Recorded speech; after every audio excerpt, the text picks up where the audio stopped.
Authorized Push Payment fraud, also known as APP fraud, is growing rapidly across Europe, with criminals luring victims into sending payments to fraudulent payees. Phishing emails, phone calls, and text messages are being used to impersonate individuals or businesses, a convincing scam tactic with devastating consequences. What can banks across Europe do to safeguard themselves and their customers from this rising and real threat?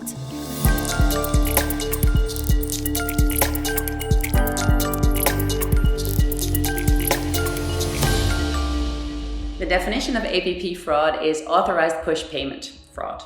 And what it means is that a customer is willingly pushing a payment towards another account because either they've been convinced to do so, so through social engineering, or they are actually convinced that the account that they're paying to is legitimate and that they're paying for an actual service. But what we're then seeing is that there's of course, malicious intent and that there's no actual service being produced.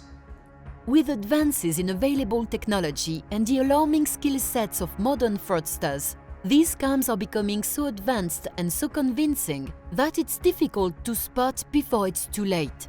When it comes to APP fraud, we're seeing a large rise and it's going exponentially. We're coming from a place where our customers used to know what is real.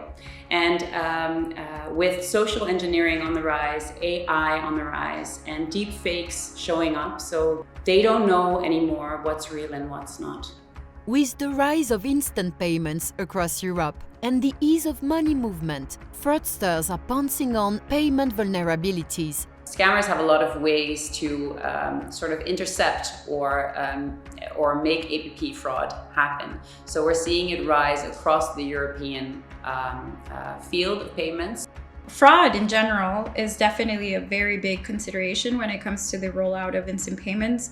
We do know from looking at statistics that the percentage of fraudulent payments in instant payments is much higher than in normal credit transfers, and that's just because it's easier to move the money. As payment innovation unfolds with instant payments, savvy fraudsters are innovating too, which leaves vulnerabilities in the payment chain, opening up fresh opportunities for fraudsters and leaving a hefty price to pay for banks and customers alike.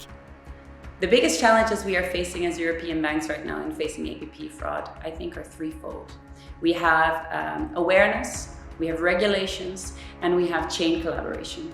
It is one of the things from a regulatory perspective that is a challenge for the PSPs today, is that it's not very clear in different jurisdictions whether we're able as an industry to share information about fraud, about mule accounts, things like that, that could really help us as an industry to improve the fraud prevention and detection. So privacy rules all, but when it comes to fraud, there is actually an exchange that we're making right now where we're saying you can't exchange data, even when it is for the safety of your customers. And we need privacy law to allow for this. So we need regulators to step in and help us protect our customers better.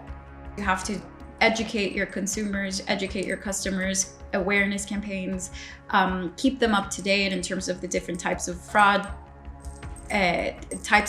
fraud mechanisms or modus operandi, and really work together as an industry. But there is promise of change.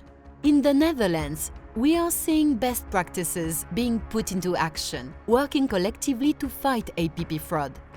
So what we're seeing in the Netherlands in terms of best practices for fighting APP fraud, we are trying to collaborate with the police and the Justice Department. We are also collaborating with telcos, and we are seeing multiple opportunities for collaboration where we can use the data from those different entities and together have better indicators to fight fraud. In response to the growing APP fraud problem, common understanding and collaboration is key. Bringing all payments chain players to leverage intelligence and improve processes is a necessary step to protect financial institutions and customers. when we make it a national narrative, through awareness, and then we really make it a societal debate. And I think that's necessary because it is ultimately society and politics that will decide whether we can and will be able to use data in the fight against APP fraud.